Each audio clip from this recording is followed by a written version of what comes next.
Holy cow, it's the world-famous sports broadcaster Craig Carton. What a career, what a life, what expertise. It's really a fascinating story. He knows so much about sports, and let's face it, gambling. It's been in the headlines a lot lately. Craig Carton, host of the Craig Carton Show. Good to see you again. Wow, where do we begin, sir? How are you, first of all?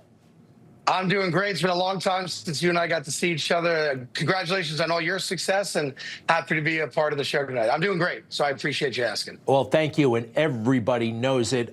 Your fans are, I mean, they're all over the place. Hey, Craig, listen, we wanted to get your take on a couple of things. Gambling related, first of all, if you don't mind. J.B. Pritzker filed $1.4 million in gambling winnings on his tax return. I guess that was an honorable thing to do, but what do you make of a sitting governor who plays cards like that? Is it irresponsible inherently?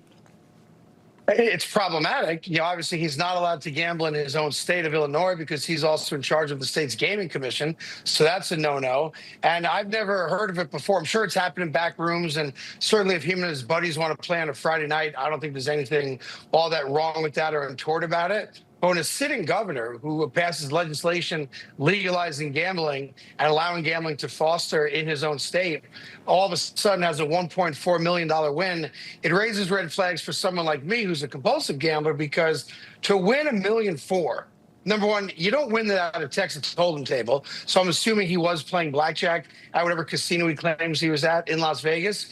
He probably wagered north of $40 million in total value to have a $1.4 million win. I know he's a billionaire. I know he can afford it.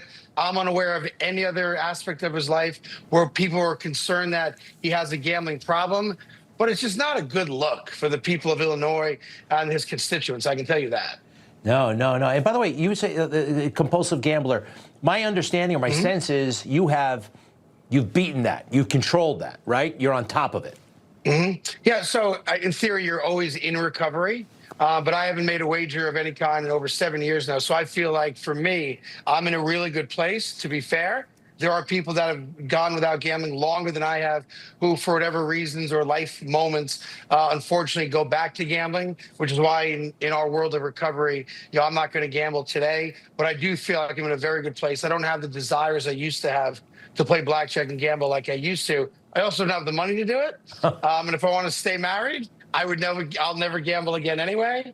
But yeah, I'm in a really good place. But, my story, which played out very publicly, as you know, on the streets of New York City, led to my downfall, cost me my freedom, cost me my career. And I'm very blessed that I've been able to rebuild a lot of it, not all of it. And it all was centered around, my ego for sure, and my desire to gamble as often as I possibly could. And I was willing to risk everything to do it. Well, that's awesome, the story of recovery and where you are now, and my sense also where you're going. The sky is the limit. You can have it all back. A lot of folks actually think you're kind of already there. Chauncey Billups, Damon Jones, these mafia figures. Your observations about their situation, the FBI had that big takedown, and with online gambling is like, it's bigger than ever before, right?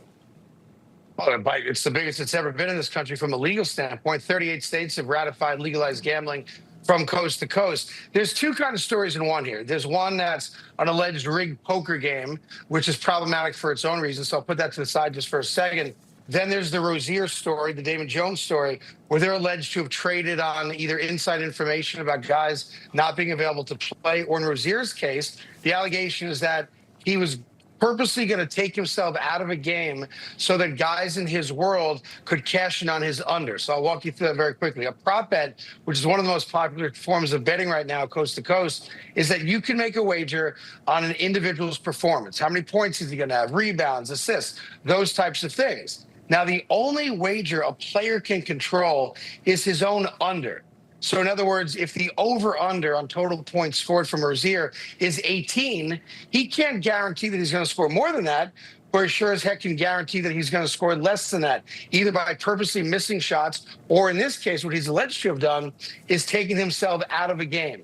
This is every commissioner's biggest fear because it goes down to the integrity of the sport. When you and I sit courtside at a Knick game, because I know you don't sit anywhere other than the court, at a Knick game at Madison Square Garden, the reality is that you want to think that the game you're watching is being decided on their gift as basketball players, athleticism, right? That's an honest contest. If a player's now going to ruin that or put in doubt that the integrity of the game isn't legitimate, then the sport itself has to fold and it collapses in on itself. The bigger problem is not just Rozier.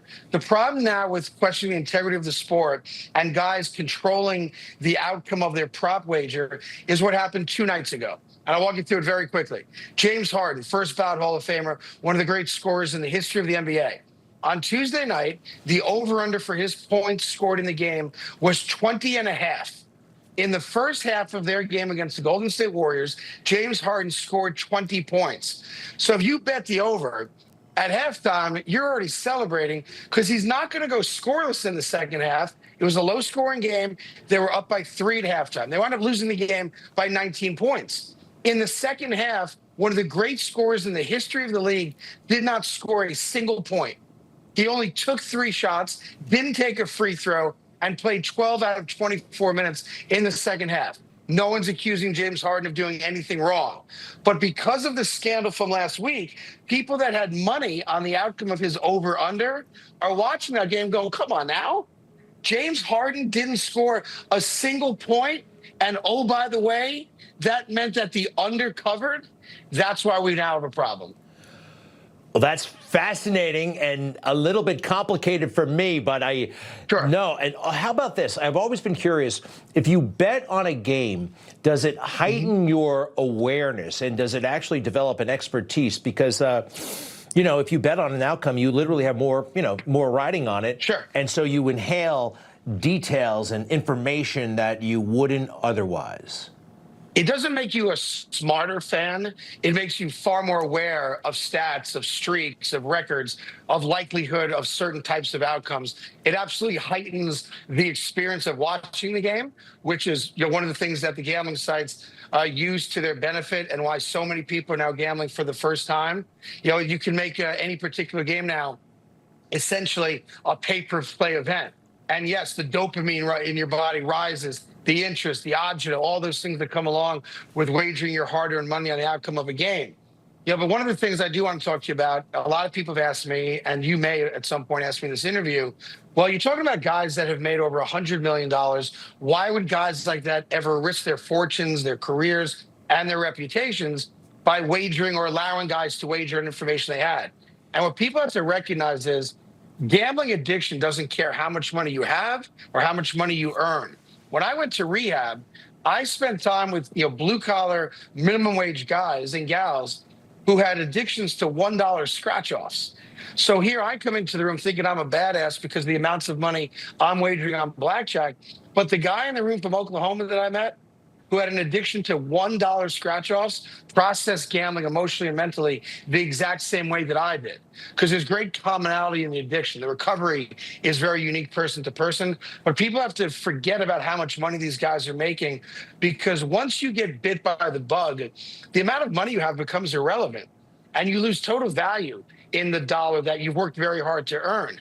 The second part of this is, I counsel high school kids and college kids literally 7 days a week whose families come to me knowing my story to help kind of guide them through recovery and how to get their sons and daughters help. And one of the things that we've found, the fastest growing segment of the young population of gamblers in America today are athletes. And the reason for that is by their very nature, if you're a competitive athlete, you don't like to lose. Losing doesn't make sense inside your brain. And when these kids now gamble and they experience losing, they don't know how to process that.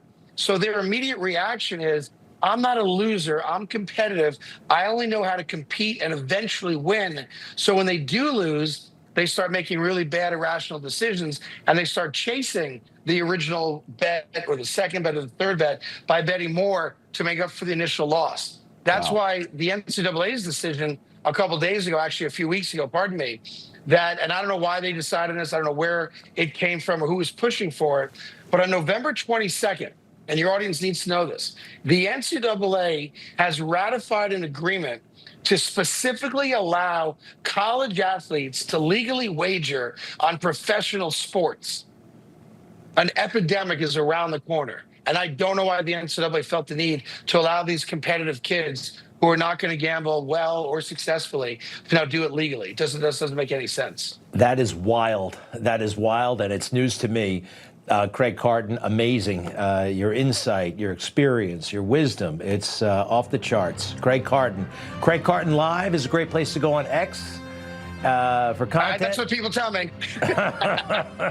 Craig Carton, much appreciated. Host of the Craig Carton Show, and lots coming. Thank you, sir. He loves the Constitution. He fights for what's right. He hates the bad guys. He's a freedom warrior. He's your freedom warrior. Watch Carl Higbie every weekday on Newsmax.